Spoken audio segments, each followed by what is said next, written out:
वर्धा जिल्ह्यातील सिंदी रेल्वे येथे ग्रामीण रुग्णालयाच्या मागणीसाठी नागरिकांचे आंदोलन तीव्र झाले आहे। तब्बल 20 वर्षापासून सुरू असलेल्या मागणीसाठी आता नागरिकांनी थेट मुख्यमंत्री देवेंद्र फडणवीस यांना रक्ताने पत्र लिहून न्याय मागितला आहे। सिंदी रेल्वे परिसरात प्राथमिक आरोग्य केंद्राला ग्रामीण रुग्णालयाचा दर्जा द्यावा अशी मागणी अनेक वर्षापासून सुरू होत आहे। या मागणीसाठी राष्ट्रवादी काँग्रेसचे वर्धा जिल्हाध्यक्ष अतुल वांदिले यांनी पुढाकार घेत पक्षाचे ज्येष्ठ नेते जयंत पाटील यांना निवेदन दिले। या निवेदनाची दखल घेत जयंत पाटील यांनी सिंदी रेल्वे येथील आरोग्याचा प्रश्न विधानसभेत उपस्थित केला। खासदार अमर काळे आणि अतुल वांदिले यांनीही रक्ताचे पत्र लिहून आंदोलनाला पाठिंबा दर्शवला। दरम्यान सिंदी परिसरातील नागरिकांनीही मोठ्या प्रमाणात सहभाग घेत तब्बल 1500हून अधिक रक्तपत्र मुख्यमंत्री देवेंद्र फडणवीस यांना पाठवण्याचा निर्णय घेतला। टाळ मृदुंग गजर निवेदने आणि आंदोलने करूनही प्रशासनाने दखल घेतली नसल्याचा आरोप करत संतप्त नागरिकांनी आता थेट सरकारला जाब विचारण्याचा निर्धार केला आहे। सिंदीसह आसपासच्या 25 गावांच्या आरोग्याचा प्रश्न लक्षात घेता प्राथमिक आरोग्य केंद्राने तातडीने ग्रामीण रुग्णालयात रूपांतर करावे अशी मागणी आंदोलनकर्त्यांकडून करण्यात येत आहे। महाराष्ट्र T24 करिता संतोष देशमुख, वर्धा। सार्वजनिक आरोग्य विभागामध्ये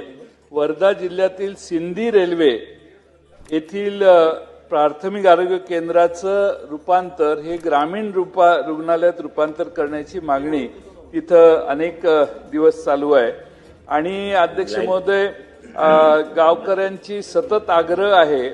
या ग्रामीण रुग्णालयात सिद्धी शहरातील 25 गावांचा समावेश असून येथील नागरिकांची संख्या सुद्धा वाढत असल्यामुळे प्राथमिक आरोग्य केंद्रामार्फत नागरिकांना पुरेसा आरोग्य सेवा उपलब्ध करणं शक्य होत नाही।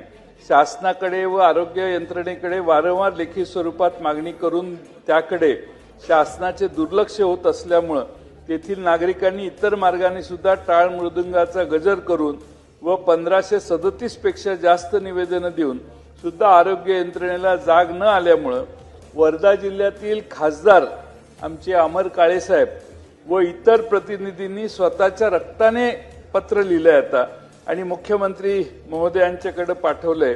या मागणीला पाठिंबा देण्यासाठी हिंगणघाटचे माजी आमदार, बाजार समितीचे सदस्य, सभापती या सगळ्यांनी भेट दिलेली आहे। माझ्या माहितीने तिथले आमदार महोदय देखील या वर्धा जिल्ह्यातील सिंदी रेल्वे येथील प्राथमिक आरोग्य केंद्राचं रूपांतर ग्रामीण रुग्णालयात करावं याच्या मागणीला पाठिंबा देणारे आहेत आणि म्हणून अनायसे सिंदी रेल्वेचं नशीब एवढं चांगलं आहे की तो प्रश्न काढता काढताच तुम्ही आत आला आणि त्यामुळे सिंदी रेल्वेला जे ग्रामीण प्राथमिक आरोग्य केंद्र आहे त्यांची आग्रही मागणी आहे की ग्रामीण रुग्णालयात रूपांतर त्याचं व्हावं।